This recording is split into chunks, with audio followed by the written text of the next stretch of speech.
Hello, everybody. Olivia Jean, Godmother. For the first time this week, it's Thursday. Canna-Talk ND with Wilson's on Thursday, and it's at 4 o'clock here on KRFF 95.9 LPFM, RadioFreeFargo.org. We're streaming everywhere on this blue and green marble. If you've got an ear hole, we can get inside of it with the best independent radio station in the world, as far as I'm concerned. We talk about cannabis this hour, cannabis legalization, the benefits of cannabis, general cannabis stories, and I got some doozies. Boy, we got some fun ones. We got some animals pillaging and tearing down cannabis farms. We've got some cracked out lady flying porn and drugs into a prison somewhere on the other side of the pond. We'll talk about that. Minnesota's had some crazy upheaval. They last week I told you they had hired a director. Well, she know that. She's been fired in amongst, she stepped down. We'll talk about it after I tell you all of this stuff.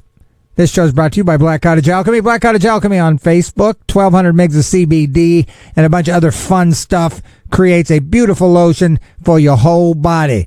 Thank you, Black Cottage Alchemy, for sponsoring this show. I believe God created cannabis for us to use as we see fit, and I worship him every Sunday, 417 Main Avenue, Antioch Pentecostal Church. Come on through. We do a 10 a.m. recovery class. If you need help getting off the stuff, or you're off the stuff, but everywhere you look, you see it. I've been there. So anyway, that's that. Canna-Talk ND. We'll open a big fat bag of cannabis news at 4:20. Again, this is going to be kind of a quirky, kind of wacky show because of just the type of stories that I was able to get this week. But like I said, director controversy, legal challenge make for rocky start for Minnesota. So again, the lady that was in charge, she's already stepped out. So we've got a Detroit psychedelic church was raided by cops. We'll talk about that at 4:20. Flock of sheep broke into Greek cannabis farm. We'll talk about that too. Woman, she was arrested for flying drone with drugs into an Australian prison. And you know I'll be talking about that. So again, stick with us. I'm going to have some music interspersed in with this too. But as the red tape completion process begins, let me tell you about the Fargo Record Fair. Programming on KRFF 95.9 LPFM has been underwritten by the 13th Annual Fargo Record Fair. With over 45 tables of vinyl, CDs, posters, music, memorabilia, and much more. The Fargo Record Fair will take place on Saturday, October 21st from 11 a.m. to 5 p.m. The Fargo Brewing Company, located at 610 North University Drive in Fargo. New this year. That's right, I said it's new this year. A listening lounge set up by Arctic Audio and Orange Records. Check out how much better music sounds on a cool sound system. Search Fargo Record Fair on Facebook for further details. And I'm usually there. I set up, kind of tear down. So, if you want me to sign your boobs, I can do it. You might have to get in line, of course, but I don't blame you for being patient. Anyway, Canna-Talk ND with Wilson. We talk about cannabis, the benefits of cannabis. And I just do want to mention this. I've been getting a giggle out of this. If you watched the debates last night and you happen to get a still shot of our good governor, he kind of looks like the Count from Sesame Street. That's all I'm saying. Check it out. But I mean, when I seen it, if I was drinking milk, I would have snorted it out of my nose. Real talk. Because, I mean, if we had a human version of 1 billion, 2 billion, blah, it's that guy. But anyway, there you have it. I don't think I need to say anything else. I think I'm going to put you on to some tunes here. This is a little classic, Martin Medeski and Wood, which, if you know, you know. Here's Combustication on 95.9.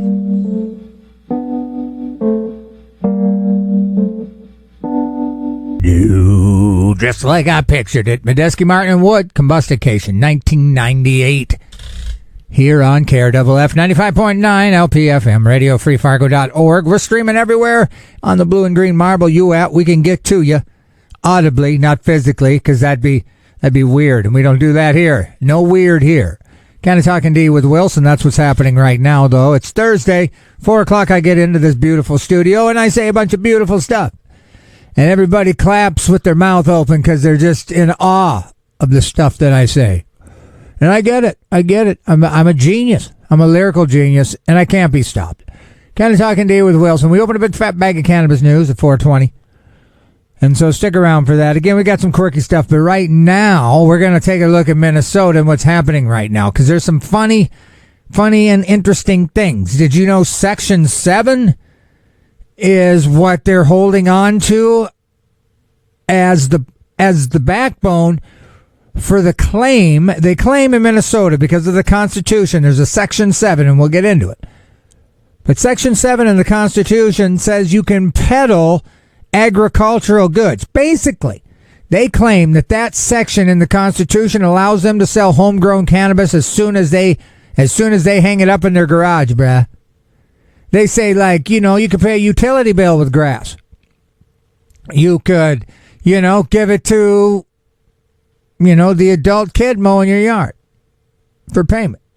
And we'll talk about it. And again, last week I talked about the director, and the director already, done. So here we'll talk about it. So the process of setting up, and this is from CBS News, Minnesota, the process of setting up the Office of Cannabis Management.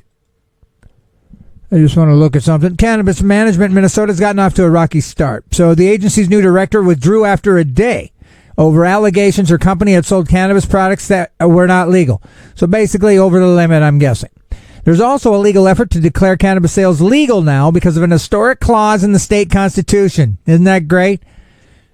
So we'll talk about that. So cannabis may now be legal for personal use, but according to the new state law, it's not supposed to be legal to sell until the new state agency, the Office of Cannabis Management, is up and running, and that won't be till early 2025. So the newly appointed director, Aaron Dupree, was forced to withdraw after one day. And then, again, we'll get into that more. It's just the way this article's spread out, I guess. But basically, she came up with this thing about how once she knew that the products were high, and then, they talked about how we'll talk about what Waltz thinks about all this, and he's probably right. But what I want to focus on here, though, is there's an argument that selling cannabis should be legal right now in Minnesota because of an obscure clause in the Minnesota Constitution. That clause, adopted in 1906, is Article 13, Section 7, which says, and I quote, "Any person may sell or peddle the products of the farm or garden occupied and cultivated by him without obtaining a license therefore," unquote. Now, that sounds like I like that Article Section 7. Right?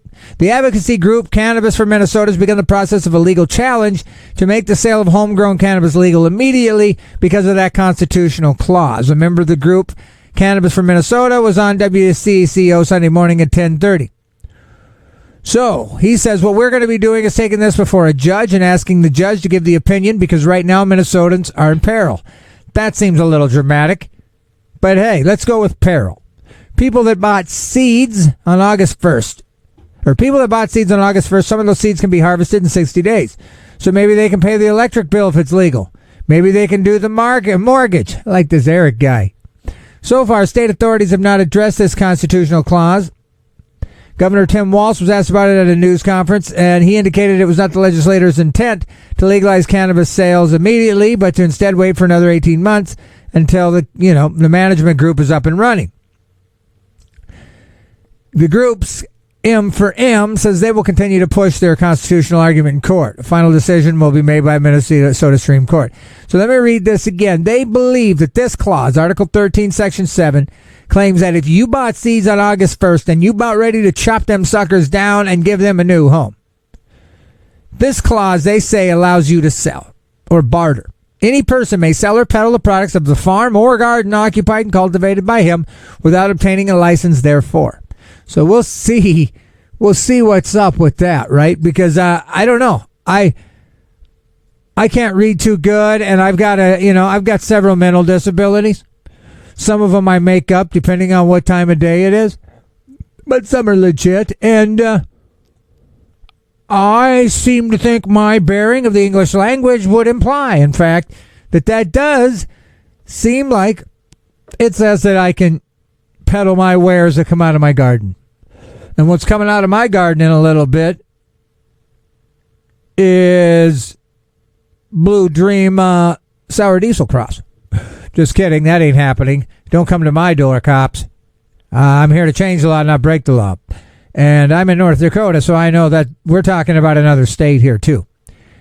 Now, here's what Governor Walsh said, and then, well, you know what? I'll save it. But after a major misfire with his first appointment, Governor Tim Walsh shifted focus Tuesday to find a Minnesota cannabis market oversight official who has regulatory experience rather than coming from within the cannabis industry. And so we're going to play a little tune here, and then when I get on the other side of this, we'll do what we do. This is brand new. Isaac Hayden, Oregon Trio, 95.9. Yes, indeed. Hot Politics. Isaac Hayden, Oregon Trio, brand new here on 95.9. Programming on Radio Free Fargo, KRFFLP, is being underwritten by Drummer's Journey. Drummer's Journey offers percussion instruments, hardware, electronics, accessories, and more. They have full service for drummers, including repair, custom building, and lessons. Drummer's Journey is located at Highway 10 East Mall in Moorhead, Minnesota. Their hours are Monday through Thursday, 11 to 7. Fridays and Saturdays, 11 to 5. Sundays, noon to 5. For more info, check drummersjourney.com. They have a profile on Facebook, and we have got a date with an open bag of cannabis news. So, for you first-timers, this is the groovy little interlude that I play, so you can get ready. Hey, it's Phil from Canna-Heads. Like this episode? Hit that like button. And if you enjoy the show, hit that subscribe button to stay up to date on cannabis news, local and national. Listen live on 95.9 in the Fargo, North Dakota region from 4 to 5 p.m. on Thursday. For our non-Fargo region friends, you can listen on your favorite podcast platform. Just search Canna-Talk ND with Wilson. Now enjoy the show. Okay. Hello, everybody. How we doing? Everybody doing good? Okay, good. Canna-Talk ND with Wilson. We open a big fat bag of cannabis news at 4:20, and that's what it kind of is. So that's what I'm going to kind of do. I do want to mention that there is a country show in the morning by Trav. I believe it's 9 a.m. And I suck because I don't know for sure, so I apologize to him. After me, Stinky Arts Music Mart. That I know is happening. Then there's a musical mixtape. And then, to wrap this beautiful Thursday up, is Artemis Shrine. Okay? All right. So, if you haven't listened to the segment right before this, when I tell you about Minnesota's clause that it looks like Minnesota for Cannabis is suing, or they're going to bring it to the Supreme Court because they believe that August 1st you could legally buy seeds, and this clause, Section 7, allows you to sell said homegrown as soon as you can harvest it based on Clause 7, or Clause 15, Section 7. So you'll want to go check that out if you didn't hear it. But I am going to tell you about Waltz's position because, again, there was the Office of Cannabis Management was appointed to Erin Dupree. And she resigned a day after it was announced. So, the DFL governor said his prior interest in having an insider as a director was misplaced. He claims he learned something. He wants a regulator. See, they're thinking, well, if you get a regulatory board in there, they're going to regulatory the snot out of everything. You know, they're the non-fun police. You can't do that. You can only do this. They can't be orange flavored. They got to be peach squares. You know, but they're the ones that are going to, I feel like they're the ones that'll gunk up the works. However, they tried it the other way. It didn't fly. Okay. Here's the thing. He's like, we're going to hire a regulator now. And I think that was probably the way he should have focused, should have been in the beginning. He says he's learned that lesson. That's what we'll do. Dupree, she faced scrutiny over business past, including indications she advertised non-compliant products derived from hemp at a CBD store she ran, and evidence of financial issues connected to other companies she started. She said she stepped down to avoid becoming a distraction, but she denied knowingly stocking unauthorized products. She said there were extenuating circumstances around the financial woes, but hasn't elaborated. So it sounds like she's got excuses, but yet she's backing down. Now, I personally, you're hiring me for a particular job, that had nothing to do with that? I don't know. I mean, as an advocate for cannabis, do I care that she had a store that might have had stuff I think should be illegal anyway in there? I mean, does it imply enough? Does it chink enough at like that integral kind of part of a person? Does she not have integrity anymore in general? You know, like, is that really a make or breaker? I mean, she had to know that was going to come out. You know what I mean? So it's a little weird, right? And so Waltz acknowledged that the vetting was flawed in a sinking or recounting of how critical information didn't surface. But that's the way it always is when, you know, all of a sudden they find a child molester as the gym teacher in a third grade elementary school in, you know, Paynesville. Just making up a town in Minnesota, people. Don't know nothing about Paynesville. But I bet you there's been at least one weirdo pass through the school system there. It's just a guess. But, I mean, this is kind of an entertainment show. I don't have all the facts. However, I used to have all the crack. What are we talking about? Dupree. So, she emerged from a field of 150 applicants and a multi-layered interview process. So, Senate Minority Leader Mark, he voted against legalization. So here's what he has to say. He said the director should have a regulatory or law enforcement background. Well, of course, that's what they're going to think. He's like, this is a huge process. We need someone who isn't learning as they go, but can come forward with proven experience and leadership to ensure safety. Now, I'm all about that, too.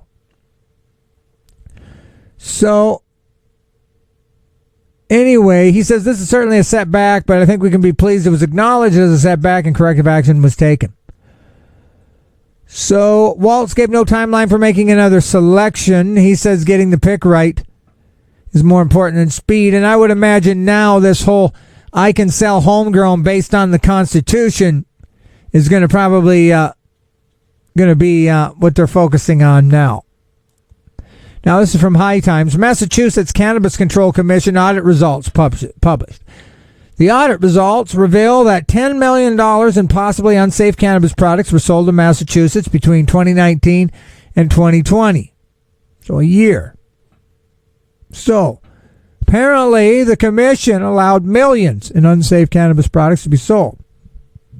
So, many of the products were sold over 1 year after they were lab tested, well after the products were considered to be expired and would need to be retested for safety purposes.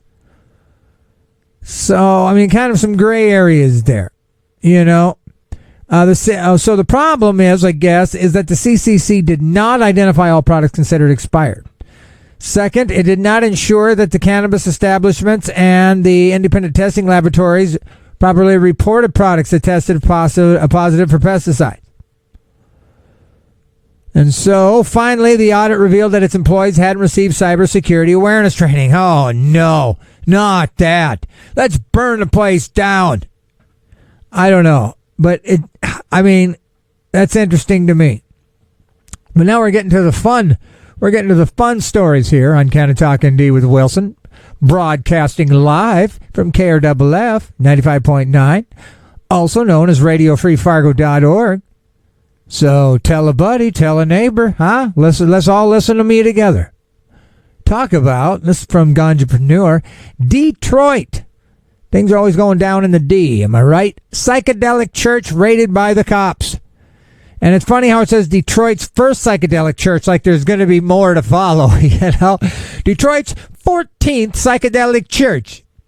All right, well, here we go. You guys ready for this? It's apparently operated by soul tribes, and I don't know if that's a native tribe or if that's just a tribe from funk, if it's some of the funk tribe members. I don't know who the soul tribe is, but they offer psilocybin mushrooms as a holy sacrament, and they were raided last week by the police. So, Detroit, they raided it, which offers mushrooms, like I said. The raid came days after Metro Times published a cover story about the church. Okay. Owner Shaman Shu believes the raid violates Proposal E, which was approved by voters last year and decrimmed the possession of entheogenic plants and fungi, including psilocybin in the city. The church includes a Sacrament Center, which sells dried psilocybin mushrooms, capsules, and gummies. According to a search warrant obtained by the Times, the action included the seizure of all narcotics, including psychedelic shroomy boomies, from the illegal dispensary inside the purported church. All kinds of weird things that shouldn't be in a sentence, right? Illegal dispensary inside the purported church. That is crazy. Along with all books, records, receipts, notes, ledgers, and other papers, maybe rolling papers, I declare, relating to the procurement, distribution, storage, and transportation of controlled substance. Now, I've set you up for this. Do you have any idea how much money worth of shroomy boom bang bings they got out of this purported church? I'm going to let you guys think about it for a second, and then I'm going to tell you. Shu told the Metro Times that officers seized more than $700,000 in mushrooms for the Saints. You know, it was for the Saints. It was all for therapy, intended for therapeutic use, and ordered the church's closure. Under Proposal E, therapeutic use of ethylogenic plants and fungi was also decriminalized. However, Detroit police told the Metro Times that the raid was due to a lack of licensing and the amount of substances that were distributed. Now, I don't know about this Process E or Proposal E, but if it doesn't have a limit, I don't think the cops can write rules now. You can't just go, well, we did it because, yeah, it's decriminalized, but did you see how many they had? Well, that doesn't seem to be how that works. That doesn't work like that. You don't get to recriminalize it based on your opinion, man. So let's read this quote by Shu. They stole ancient sacrament. It was prayed over and meditated over. It's a healing sacrament. They blocked my property down without due process. You can't do that. They think we're not a church, but that's why the federal government was created, to separate church and state so that cities do not opine on what churches are and what ministries are. We're a ministry and a religious organization, says Shu. Okay. Now, here's what Mayor Mike also said.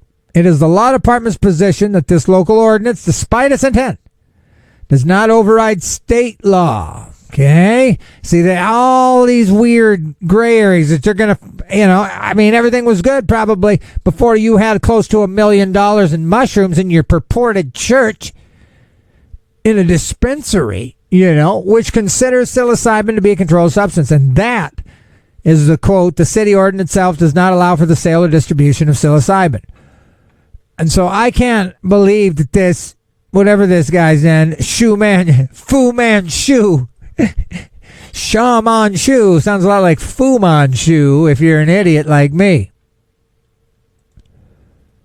But anyway, this is cannabis moment. Why My Hemp Company is suing Virginia over its new strict total THC limits. Oh, I was going to tell you guys, I learned something today.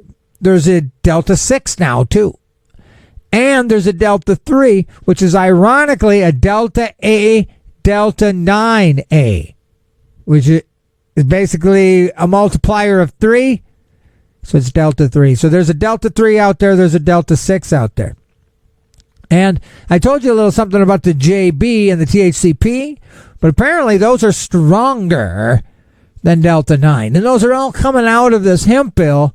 And it's causing a lot of issues. And a lot of it comes out of CBD, Like you can get THC and deltas out of CBD, and it's being exploited. So anyway, it's not every day you find yourself suing a state and federal court alongside your grandmother, but we're doing it in Virginia to defend the burgeoning hemp industry and those who rely on it in our first hearing.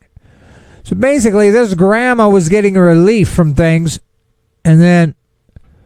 So anyway, the federal law defines hemp as any part of the cannabis plant with no more than 0.3% Delta 9. See, and that's kind of like where they shot themselves in the foot, to be honest. Virginia law, contrastingly, now defines hemp products and industrial hemp extracts more broadly, including with a total THC concentration of up to 0.3%, which we all knew, including all THC variants, not just Delta 9. And then they restrict the total THC per package to 2 milligrams. So there's devastating economic implications. Business retailer unwittingly out of compliance could be fined up to $300,000. Apparently, the strict THC limits will force many small businesses to close their doors as they will not be able to sell their products legally. Some economic reports estimate the law would wipe out 80% of the current hemp retail industry in the Commonwealth of Virginia. Last year, is consistent. California appealed, ruled that Delta 8 products are legal. So his lawsuit alleges that the federal government has exclusive authority to set the THC limits, and states cannot interfere with the market for those products, which is kind of interesting when you think about it, because depending on who you argue with, they'll tell you the opposite, right? The state law isn't, interfered with by the federal government, or it might be legal, but it's still federal. It's a bunch of, it's poop. It's a poop soup is what it is.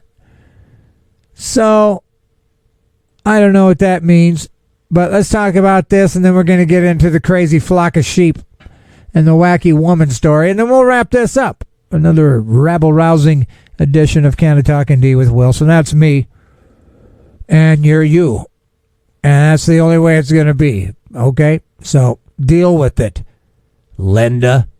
Nebraska governor and other GOP officials reject call for streamlined cannabis pardon process. They, let's find the naysayers. They oppose any process to provide a blanket pardon for dozens of people at once. I mean, who cares? But I will tell you this. A request that then Governor Pete Ricketts, who I called Pricketts, called the wrong direction. But he got voted out, which is wild. And they voted in another Republican, which, whatever. So Conrad said later that she appreciated the clarification from the three Republicans on the pardons board, but she said the request from the three senators, all Democrats, wasn't for a blanket pardon, but for creation of a clearer, simpler process to obtain a pardon. Okay? Now, apparently for the past 10 years, they have convicted 29,000 people of offenses involving cannabis. So, providing a second chance, and my thing is I get it, and there's some things, like if you've got a loved one, she wants to have a daycare, you can get hemmed up, but if I was looking for another job, the last thing I would care about is if my record with cannabis would show up, and it has, I mean, it hasn't been too many years ago, I got hemmed up with a vape pen in South Dakota. I had to spend like 3 days in jail, started withdrawing from Kratom, it sucked. South Dakota sucks. No, just kidding, South Dakota. Some of you are cool. 4 of you, maybe. I don't know. I'm just kidding. But I'm telling you, South Dakota, again, they're one of the very few states still that can bust you on ingestion. No matter where you did it, how you got it in you. But if you get pulled over in South Dakota and you pee dirty, you get busted for that. And it's the only state that I know. There's a couple other ones, I think. But, I mean, isn't that crazy? To be flanked by Colorado. You stop in there, you have yourself just a little something, whatever. And then you get pulled over because you didn't run a light or you ran a light. And now, because he asked you where you been, right? The cop asked you where you been. You're like, I was in Colorado. He's like, I'm going to, make your day hell now. And he can get you to pee.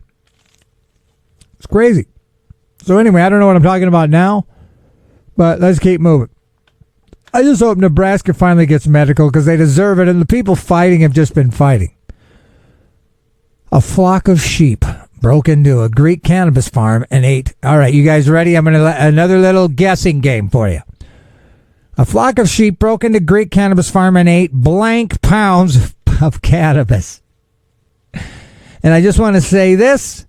From this point forward, I doth declare Greek sheep are officially considered hardcore stoners. From this point forward. All right. I'll tell you. 600 pounds of cannabis these flippin' sheep ate. A flock of sheep busted into a medical cannabis farm in Greece and devoured more than 600 pounds of cannabis, according to local news reports. This unusual pantry raid occurred after Storm Daniel, which sounds a lot like Stormy Daniel, am I right? One of the most destructive cyclones in recorded history, blew through the Mediterranean earlier this month. The deadly storm pummeled Greece, Bulgaria, Turkey, and Libya, with 52-mile-an-hour winds and more rain than Europe has ever seen in a single month. The worst of the damage occurred in Libya, where the destruction of 2 dams left thousands dead and tens of thousands missing. On top of the widespread flooding, death, and destruction, the extreme weather event also led to an unexpected tragedy at a small medical cannabis farm located in the Thessaly region of Greece. During the storm, a flock of sheep, they just made their way into a farm's greenhouse to escape the rain and flooding. You know, they're just looking for a place to hang, and then they realized, hey, the danger must have triggered a severe attack of the munchies as well, because the herd started chowing down on the delicious cannabis plants that were growing inside. All told, the sheep reportedly devoured more than 600 pounds of cannabis, completely eradicating the last of the farmer's surviving crop. The unexpected snacking turned out to be a disaster for the farm's owner, but the sheep seemed like they were having a great time. Here's where it gets weird, folks. The farm's owner, Yanis Baronis, told a local radio station that the stone sheep were jumping higher than goats, which never happens. When you're a sheep and you eat over 600 pounds of grass, apparently you too, my friend, can jump higher than goats. And you're just higher than goats. That's just what you are. I don't know if it's for laughing or crying, says Baronis. We had the heat wave. We lost a lot of production. We had the floods. We lost almost everything. And now this, the herd entered the greenhouse and ate what was left. I don't know what to say, he says. The storm dealt a serious blow to Greece's nascent medical cannabis industry. Greece actually legalized medical back in 2017, but weak THC limits and regulatory hang-ups prevented the program from getting off the ground. See, now that regulatory hang-up can happen in Minnesota, too. But the fact that it's legal now, and it's more like if they want to take their time getting tax dollars from sales, go ahead. But things are still happening and people are still taking advantage of that, you know. So this may also be the first known account of sheep devouring hundreds of pounds, but other mammals have been known to chow down on fresh cannabis from time to time. Back in 2019, Icelandic horse farmers discovered that their horses were getting real messed up after snacking on wild cannabis plants. Veterinarians have even conducted research studies on feeding cannabis to animals, which we know happens here in town. And apparently high THC flower is bad news for donkeys. The more you know. But out of all the animal kingdom, dogs are the most likely to get caught with their mouths full of cannabis. Veterinarians are reporting that a growing number of dogs are being admitted for accidental cannabis poisoning now that the legalization is spreading. Unlike sheep, horses, donkeys, and dogs aren't... Okay, let me start over. Unlike sheep, horses, and donkeys, dogs aren't particularly interested in eating raw, but they do go wild for gummies, brownies, and treats. Of course they do. Most of these cases involve dogs that have chowed down on their owner's stash, but some recent reports claim that pups are also getting blazed after snacking on, are you ready for it? THC-laced human poopy. Man, oh man. One last story here for you folks, and it's a good one. I saved the best one for last, possibly. This is from High Times.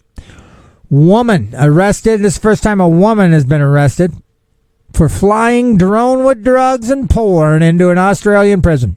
Australian woman and her 2 accomplices plead guilty in court using a drone in an attempt to traffic multiple different drugs and a USB stick filled with nastiness into the Queensland prison yard. A Brisbane woman pled guilty to Friday to charges stemming from an incident in spring of last year. The drug-laden pornography drone landed in the recreation yard of a correctional facility in Queensland.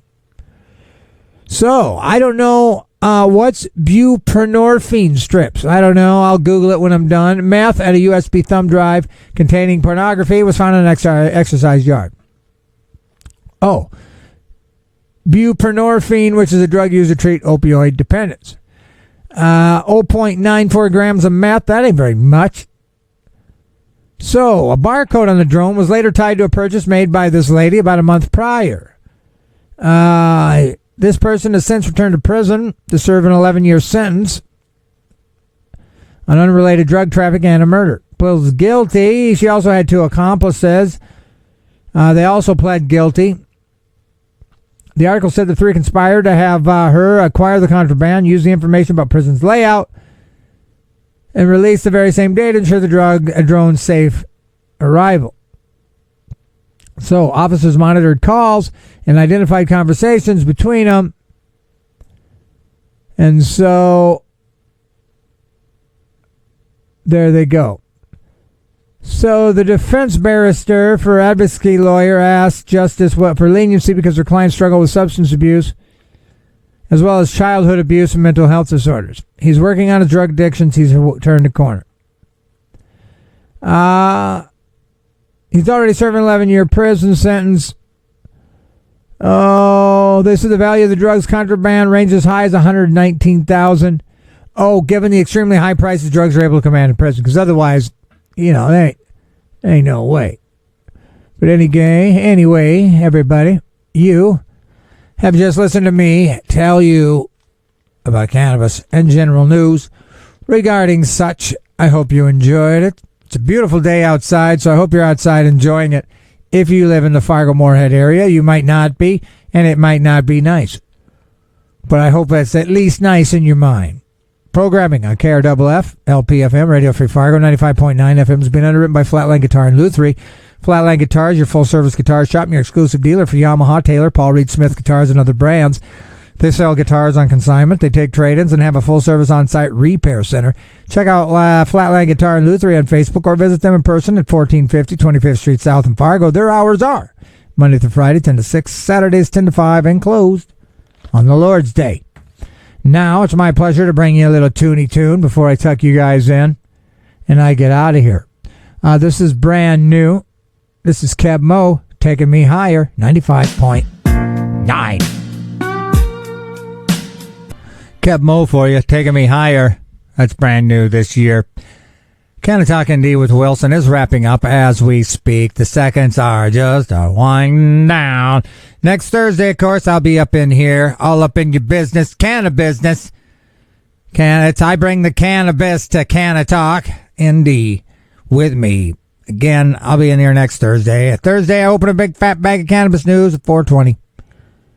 And I did a pretty good one today. Pretty proud of myself. It's a beautiful day here in Fargo. Get out, enjoy it.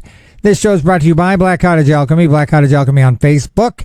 1,200 mgs of CBD. It's locally grown hemp. It's got comfrey, colloidal, all the stuff you want to rub on your body. Thank you, Black Cottage Alchemy, for sponsoring this show. I believe God created cannabis for us to use as we see fit, and I show him props and worship every Sunday at Antioch Pentecostal Church, downtown 417 Main Avenue. I'm not on stick duty, so if you behave yourselves, you could probably sit by me. Of course, I got ADD. I like to flail. So, I might punch you in the throat. And, nobody be happy about that. I don't know what I'm saying, but Stinky Arts Music March should be in here. I think so. I mean, I've got all my fingers crossed. And so even my belly button is crossed. I can feel it right now. It's literally crossed over on itself. So, and that's never happened before, so I didn't really know I could cross my belly button, but now I know I can. And so I'm going to jump out of here. You guys don't have to go anywhere. Again, there's stuff going on for the rest of the day. I'll be in next Thursday. So educate yourselves on the benefits of cannabis so you can educate others on said benefits. I'll be back in next Thursday, but until then, here is David Allen, Judgment Day. Peace.